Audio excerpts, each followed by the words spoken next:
welcome to another episode of the Heart Next Door podcast. My name is Chip.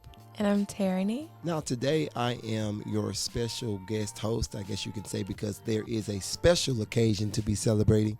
Woohoo! Woohoo! We are celebrating the release of your new book entitled Waking Up to Grace, a traumatic childbirth story and reflections on maternal health in America. You just had a new little girl. How is she doing? How are you doing? She's doing wonderful, and I am just so grateful, overwhelmed with love, also with exhaustion. You know, some of these days, especially these nursing long days. Yeah, but overall I'm very thankful. Good. So this book was inspired by the traumatic experiences that you had during, the pregnancy, but most of all, obviously, the childbirth. Tell us a little bit about what the reader can expect to hear and see in the book, Waking Up to Grace. Yeah, definitely. Well, first and foremost, I want everyone to know and expect that this isn't a sad, depressing story. I think so often when we hear the word trauma or traumatic, we just automatically assume that it's going to be depressing, and we kind of maybe have an aversion towards it or something like that. But what I learned through my experience is that trauma, the difference maker when it comes to trauma is that as long as we don't stay there in that place of trauma, as long as we take the time to really, work through that trauma and heal the way that I did, through my experience of writing this book, I believe that those are the stories that we need more of. Those are the stories that we need to share. So what you can expect in this book is that, yes, I had a less than positive birth experience. But the difference maker is, and the beauty in it is that we survived, and that we're still here. And so you can expect to hear, and read a lot of that, just a lot of celebration, a lot of gratitude, and just really a lot of reflection about what that all means. Now, I know that as you were writing this book and talking to other mothers, one of the things that you discovered was that your specific diagnosis, or whatever you would call it, was rare, and there wasn't a lot of information or public information about it. Could you go into a little bit of, just talk about that a little bit more, about the idea that there isn't a lot of, there doesn't seem to be a lot of resources for people that are having these types of conditions and going through challenging pregnancies. Can you talk about that a little bit more? Yeah, definitely. So it was in the second trimester of my pregnancy that I received the formal diagnosis that I had a condition called Placenta Accreta, and I had never heard of it before. So don't, if you haven't heard of it, don't feel bad, because I hadn't heard of it either. But basically, it's when your placenta grows in a way to where it attaches itself to your uterus, and there's different stages in severity, and mine just happened to be the most severe. My placenta was so invasive, it was growing and attached to my uterus so much that it actually invaded into parts of my bladder as well. And so I ended up having to have a Cesarean Hysterectomy. So I no longer have my uterus, I no longer have my fallopian tubes, and I no longer have my cervix either. And so that was overwhelming, not only to receive that diagnosis, but to know that that was going to be, a possible potential outcome for me if it didn't resolve itself, which it didn't. And so what I realized as I was doing research, I was searching and, on Google, on YouTube, everywhere, just trying to find someone else who had had the same experience, someone else who, could let me know that I wasn't alone. And it was so difficult. I found literally, the only content that I found was research from other universities, institutions about patients that they had with Placenta Accreta, but I couldn't find anyone, that had the same experience that I did. And that was, discouraging.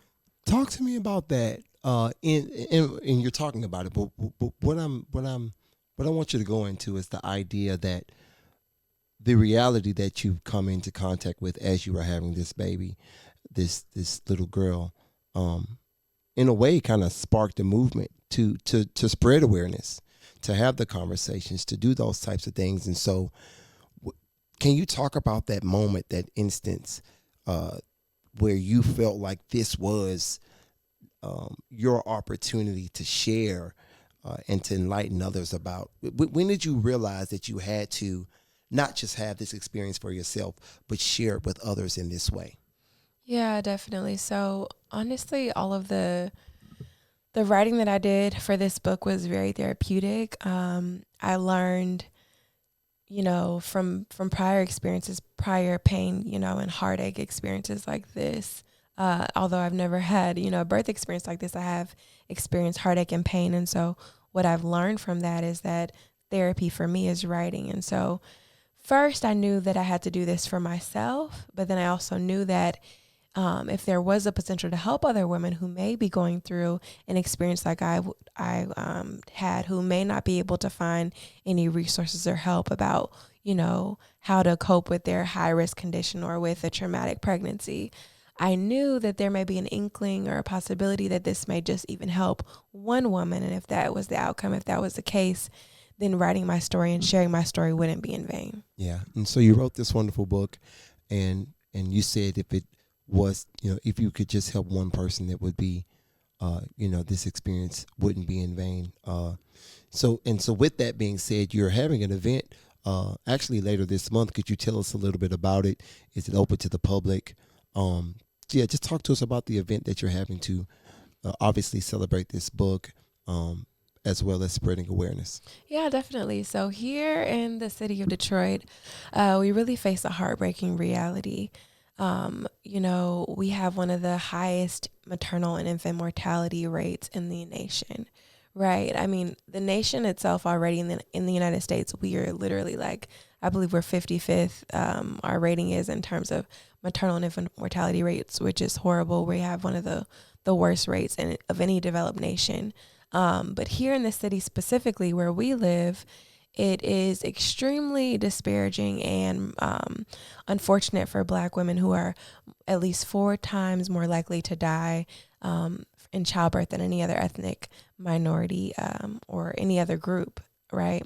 And even the babies, especially our babies, our Black babies, are more likely to die in their first year of life. And so in order to, build awareness, when I was thinking about how can I use this book as not just a healing conduit for me, but also a tool to help others, is I decided to use the proceeds from this book to raise money for women in our community who are getting, pregnancy care, who may be susceptible to fall victim to these statistics. So in order to do that, we are raising money for the Luke Clinic through this book. And so what we're having on the October 13th, we are having a maternal health forum and a book release party that will feature a panel of incredible maternal health experts in our community, featuring, all the way from the executive director of the Luke Clinic to, the medical director of MC3 Perinatal, which offers free mental health support for pregnant women. We also have a mom, a doula, lactation specialist, a mom who's experienced loss. We just have a wonderful group of people that are coming together just to talk about maternal health and how we can make impact and change in our community. And we're also going to have, food. We're going to have book giveaways. It's going to be a celebratory event, but we're also going to be, having a candle vigil to just honor the moms and babies that we've lost in childbirth as well. So it's a free event, and it is, going to be very celebratory. And we just hope to see everyone there and everyone involved. All right. Well, listen, I'm very excited about this book. Now this is the second. How many books have you published? Oh, this is my 4th book, Four. actually. Okay. Yeah. So you got a repertoire. Come on, God. Well, I'm excited. Congratulations on the work that you're doing, and I know that great things, the best is yet to come. Do you have any social media handles? I'm sure that we'll see those. Yeah, definitely. Everything everywhere. is Heart Next Door. Yeah. Heartnextdoor.com. You can go there and find all of the resources as well, but everything will be linked in the description for you too. We will see you Sunday the 13th, 5:30 p.m., Detroit, Michigan. See you then, 555 Brush Street. in the club room, but registration is required. You know, even though it's a free event, we do have limited space. So please register so that we can make sure that we have space for you to attend. Can't wait to see you there.